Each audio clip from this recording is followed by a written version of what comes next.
정말 간절하게 도움이 필요할 때, 상대방이 나를 외면하거나 심지어 모욕적인 말까지 한다면 어떻게 반응하시겠어요? 음, 아마 대부분은 자존심이 상해서 돌아서거나 아니면 크게 화를 낼지도 모르죠. 그런데 오늘은 바로 그런 극한의 상황에서 정말 상상도 못할 반응으로 모든 것을 역전시킨 한 여성의 이야기에 대해 깊이 파고들어 보려고 합니다. 네. 오늘 저희가 함께 살펴볼 자료는 마태복음 15장에 나오는 그 흉악한 귀신 들린 딸을 둔 가나안 여인에 대한 해설서들인데요. 네, 아주 유명한 이야기죠. 이 여인이 예수님을 찾아와서 딸을 고쳐달라고 애원하는데 예수님의 반응이 정말 이상합니다. 그렇죠. 처음엔 아예 못 들은 척 침묵하시고 다음은 거절하시고 마지막엔 이 여인을 개에 비유하는 말까지 하시거든요. 맞습니다. 그런데 이야기의 결말은 여자여 네 믿음이 크도다라는 예수님의 극찬으로 끝나요. 도대체 이 여인의 무엇을 보고 큰 믿음이라고 하신 건지, 그리고 듣는 사람을 당황하게 만드는 예수님의 행동에는 어떤 진짜 의도가 숨어 있었는지 지금부터 함께 그 속을 파헤쳐 보겠습니다. 네, 이 이야기는 그냥 표면적으로만 읽으면 아니 예수님이 왜 이렇게까지 냉정하게 대하셨을까 하는 의문이 가장 먼저 들죠. 맞아요. 저도 그랬어요. 그래서 오늘 우리는 이 여인의 절박한 외침에서부터 시작해서요.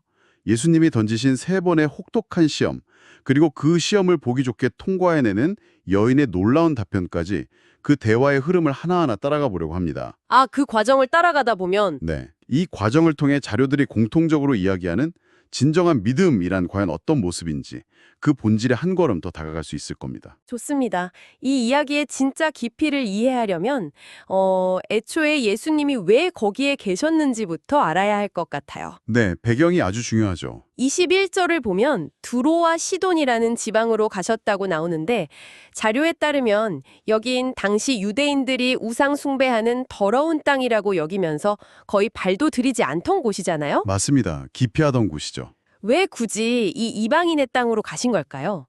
자료를 보니까 크게 한 2가지 정도 이유가 있더라고요. 네, 맞습니다. 첫 번째는 좀 현실적인 이유죠. 현실적인 이유요?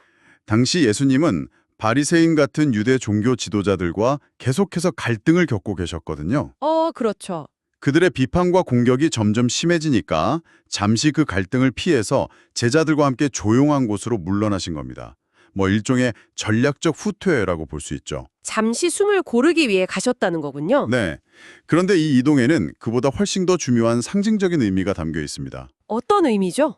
바로 복음이 이제 유대의 경계를 넘어 이방 세계로 확장되기 시작했다는 뭐랄까 신호탄 같은 사건이라는 거죠. 아, 본래 하나님이 이스라엘을 선택된 민족으로 부르신 건 그들만 특별 대우를 하겠다는 게 아니었어요. 그들을 통해 하나님의 구원을 온 세상에 알리는 제사장 나라의 역할을 맡기신 거였죠. 네, 그렇죠. 하지만 정작 선택받은 유대인들이 구원자인 예수님을 배척하자 그 구원의 기회가 이제 이방인에게로 흘러가고 있음을 상징적으로 보여주는 장면인 셈입니다. 아, 그러니까 유대인들의 거부가 오히려 복음이 더 넓은 세상으로 퍼져나가는 계기가 되었다는 그런 역설적인 의미가 담겨 있군요. 바로 그겁니다. 그리고 자료에서 말하는 2번째 이유는 훨씬 더 개인적이고, 감동적이기까지 합니다. 네.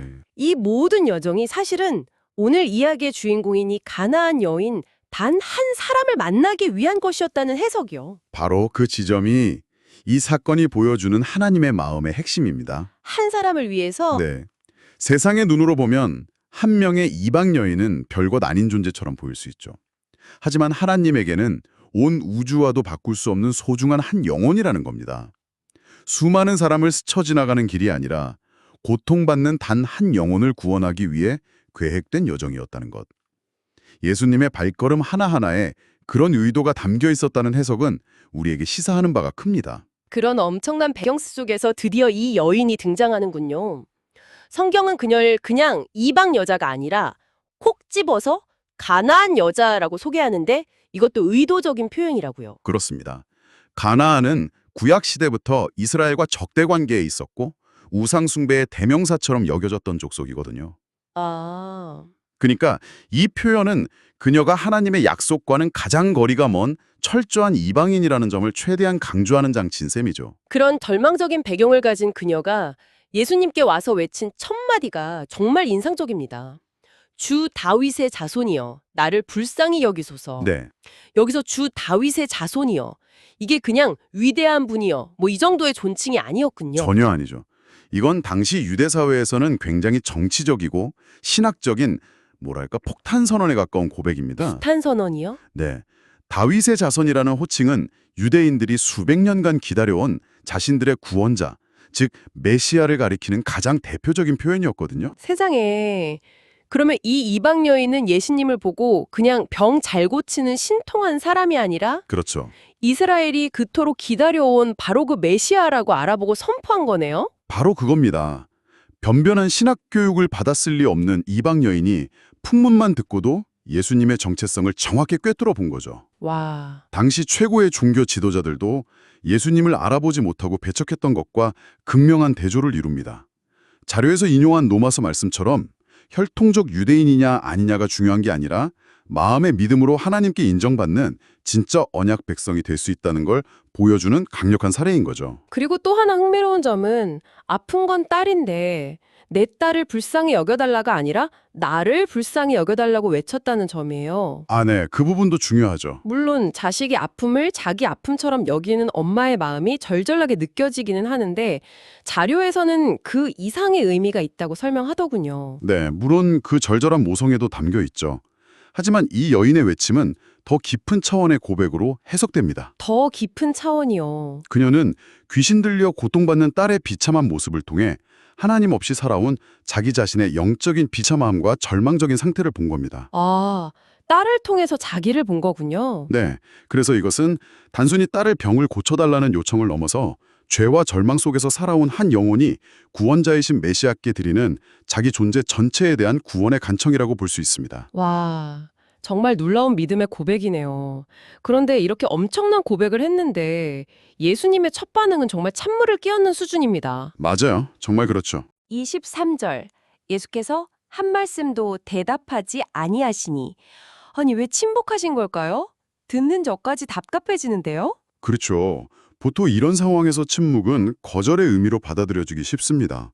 하지만 자료에서는 이것이 거절이 아니라 침묵으로 하는 응답이자 첫 번째 시험이었다고 분석합니다. 시험이었다? 진짜 믿음은 하나님의 침묵 앞에서도 포기하지 않고 기다릴 줄 아는 인내를 포함한다는 것을 보여주기 위함이라는 거죠. 실제로 이 여인은 포기하지 않죠. 오히려 제자들이 저 여자가 우리 뒤에서 계속 소리를 지르니 시끄러우니 그냥 보내버리시죠 라고 예수님께 말할 정도로 끈질기게 매달렸다고 하니까요. 맞습니다.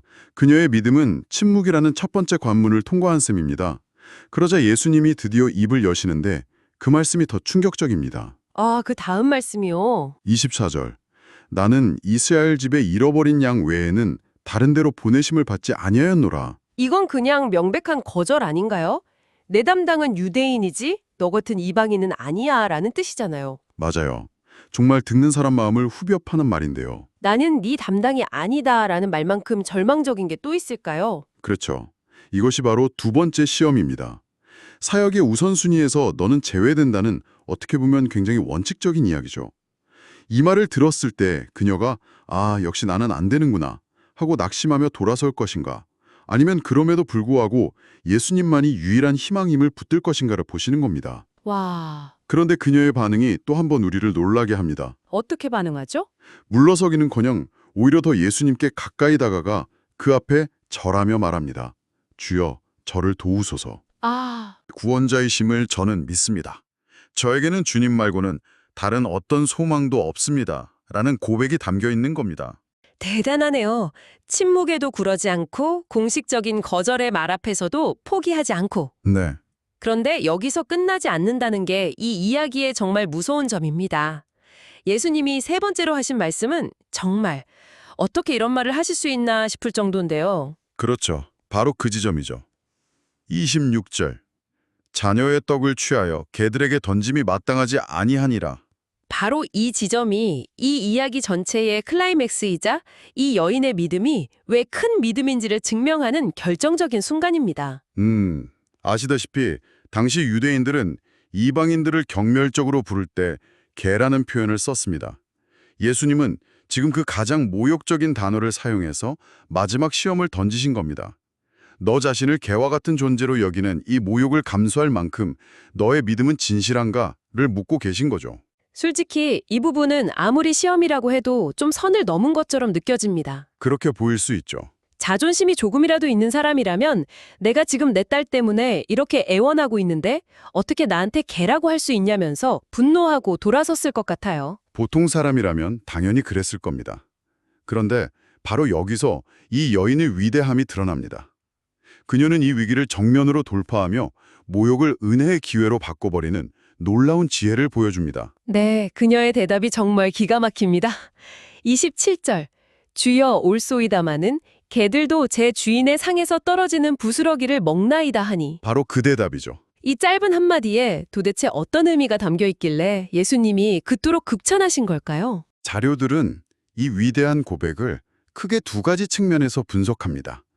첫 번째는 철저한 자기인식과 겸손입니다. 겸손이요. 그녀는 주여 올소이다 라고 말하죠. 예수님의 말씀에 반박하거나 불평하지 않고 네 맞습니다. 저는 개와 같이 비참하고 자격 없는 존재입니다 라고 그대로 인정하는 겁니다. 와, 잠깐만요.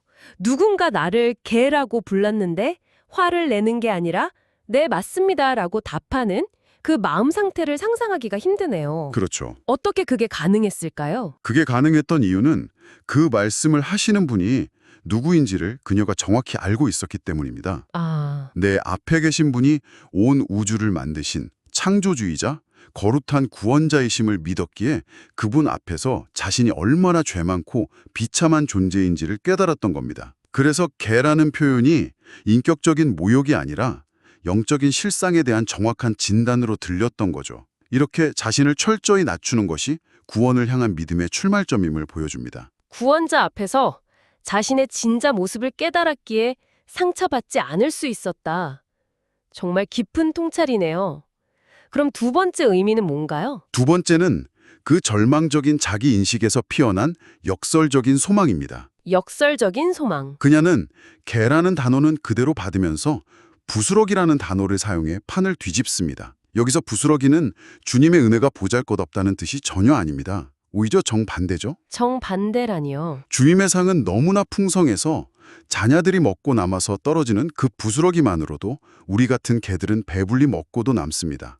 그러니 저에게는 그 부스러기 은혜라도 주십시오 라는 의미입니다. 아, 주님의 은혜가 너무나 크고 풍성하다는 것에 대한 절대적인 신뢰를 바탕으로 한 고백인 거죠. 잠깐만요. 이건 정말 대단한데요. 그러니까 그녀는 저는 부스러기나 먹는 개 같은 존재입니다라고 자기를 비하한 게 아니라 그렇죠. 오히려 주님의 은혜는 너무나 거대해서 그 식탁에서 떨어지는 부스러기 하나만으로도 제 온 인생을 구원하고도 남습니다라고 예수님의 능력을 선포한 거군요. 바로 그겁니다. 이건 겸손을 넘어선 엄청난 믿음의 선언이네요. 바로 그겁니다. 자신의 비참함에 대한 철저한 인정과 그럼에도 불구하고 하나님의 은혜는 그보다 비교할 수 없이 더 크다는 절대적인 신뢰, 이 두 가지가 결합된 것이 바로 그녀의 큰 믿음의 본질이었던 겁니다. 이 놀라운 고백을 들으신 예수님은 마침내 활짝 웃으시며 말씀하시죠. 여자여, 내 믿음이 크도다. 내 소원대로 되리라. 네, 그리고 그 즉시 그녀의 딸이 낳았다고 성경은 기록합니다.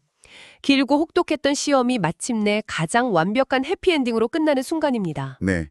침묵, 거절, 그리고 모욕이라는 3단계에 걸친 혹독한 시험을 모두 통과하면서 그녀는 자신의 믿음이 얼마나 크고 진실한지를 스스로 증명해 보인 셈입니다. 오늘 우리는 고통 속에서 예수님을 찾아온 한 이방 여인의 이야기를 통해 예수님이 극찬하신 큰 믿음이 무엇인지 함께 파고들어 봤습니다. 네, 그것은 단순히 무언가를 간절히 바라는 마음을 넘어서는 것이었네요. 하나님의 침묵 앞에서 포기하지 않는 인내, 거절의 말 앞에서도 물러서지 않는 끈기, 맞습니다. 그리고 가장 큰 모욕 앞에서 오히려 자신을 낮추고 하나님의 풍성하심을 신뢰하는 절대적인 믿음이었습니다. 네, 자료의 결론처럼 사실 우리 모두는 이 가나안 여인과 크게 다르지 않습니다. 각자의 문제와 고난, 한계 속에서 살아가고 있죠. 어쩌면 우리 모두가 각자의 귀신 들린 딸 때문에 고통받고 있는지도 모릅니다. 그런 우리가 예수님을 믿는다는 것은 바로 이 여인처럼 우리의 연약함과 자격 없음을 인정하고 매일 부스러기 은혜라도 붙들며 살아가는 것일 겁니다. 네. 때로는 주님이 침묵하시는 것처럼 느껴지고 내 기도가 계속 거절당하는 것 같을 때도 분명히 있겠죠. 바로 그럴 때 이 여인의 모습을 기억해야겠군요. 맞습니다.